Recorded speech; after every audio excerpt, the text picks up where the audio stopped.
Think about your boss for a second. The one person who gets to tell you what to do, and you mostly just take it. For over 300,000 years, your ancestors would have found that arrangement not just strange but dangerous. They lived without bosses, without kings, without anyone allowed to give an order. And it wasn't because they hadn't invented leadership yet. It was because they had decided on purpose to crush it. For roughly 300,000 years, this was the human condition. No one above you, no one below you. So how did anyone decide anything? And what happened to the world where nobody was in charge?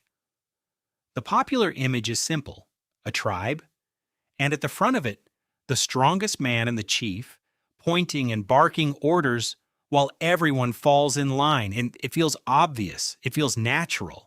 It's also almost completely wrong. The anthropologists who actually lived with mobile hunter-gatherer societies found the opposite. These groups were fiercely, deliberately equal. The anthropologist Christopher Boehm spent decades studying this. He gave it a name: the reverse dominance hierarchy. In most primate groups, the strong dominate the weak. Boehm argued that early humans flipped that.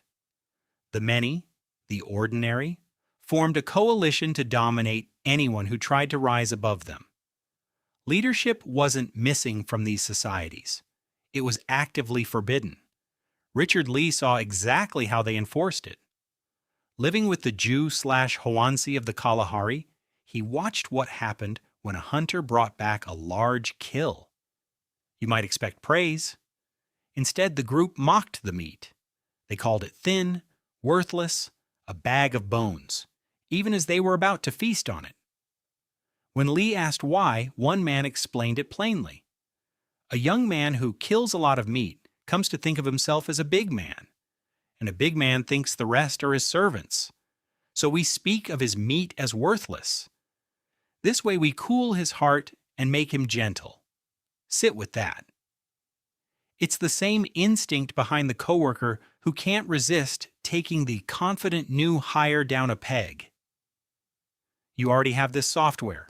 It's just very, very old. But why were these people so allergic to power?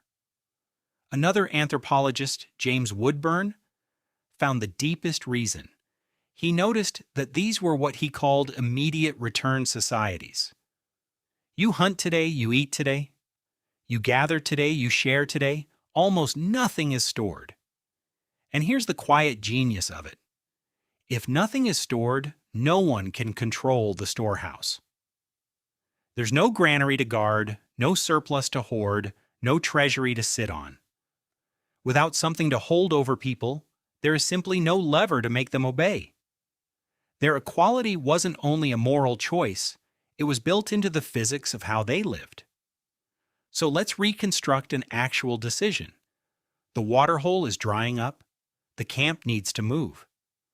Nobody stands up and issues a command. Instead, people talk. Around the fire, through the day, in twos and threes, the question gets chewed over. Someone who knows the land well speaks up, and people listen, not because he outranks them, but because on this question, he happens to know the most. Tomorrow, on a different question, it will be someone else. Leadership existed, it just had no throne. It moved from person to person, like a tool passed around a fire, picked up when useful, and put back down when done. The anthropologist Pablo Wiessner noticed something about these fireside conversations. By day, the Jew hoansi talked about practical things, plans, disputes, who did what. But at night, around the fire, the talk turned to stories. Stories about people who got greedy, people who broke the rules, people who tried to be more than everyone else, and what happened to them. The fire wasn't just warmth. It was where the group quietly reminded itself, night after night, exactly how it expected people to behave. And what about the person who wanted more? The one who tried to give orders, to keep the best food, to be obeyed? The group had a ladder for him. First, they would tease him. If teasing didn't work, they mocked him openly. If he still didn't get the message, they ignored him. His commands met with silence, his presence with cold shoulders. If it went further, they simply abandoned him, packing up and leaving the would-be chief standing alone. And in the rarest, most extreme cases, Boehm documented something colder still. A man who became a true tyrant, a genuine danger to the group, could be executed, quietly, collectively, by his own community. That was the last rung. Nobody was allowed to rule. So if this worked for 300,000 years, what changed? Why do you have a boss? The answer isn't that humans suddenly got greedy. The answer is grain. When people began to farm and to store food for the first time in history, there was something to control, a surplus, a full granary that could be owned, guarded, given, and withheld. And the moment one person could control what everyone else needed to survive, the old lever was back, and this time, nobody could take it away. Inequality wasn't hiding in human nature, waiting to emerge. It was, in large part, a side effect of the storehouse. You can even see the transition frozen in the ground. At a site called Sungir in Russia, archaeologists found graves from around 34,000 years ago. 2 children, buried with thousands of hand-carved ivory beads, each one representing hours of labor. Some researchers see this as one of the earliest hints of inherited status. Children too young to have earned anything, buried like they mattered more. Others are more cautious about reading a whole social order out of a single grave. It's a clue, not a verdict. But it may be one of the first times we can see status starting to stick to a person before they'd done a single thing.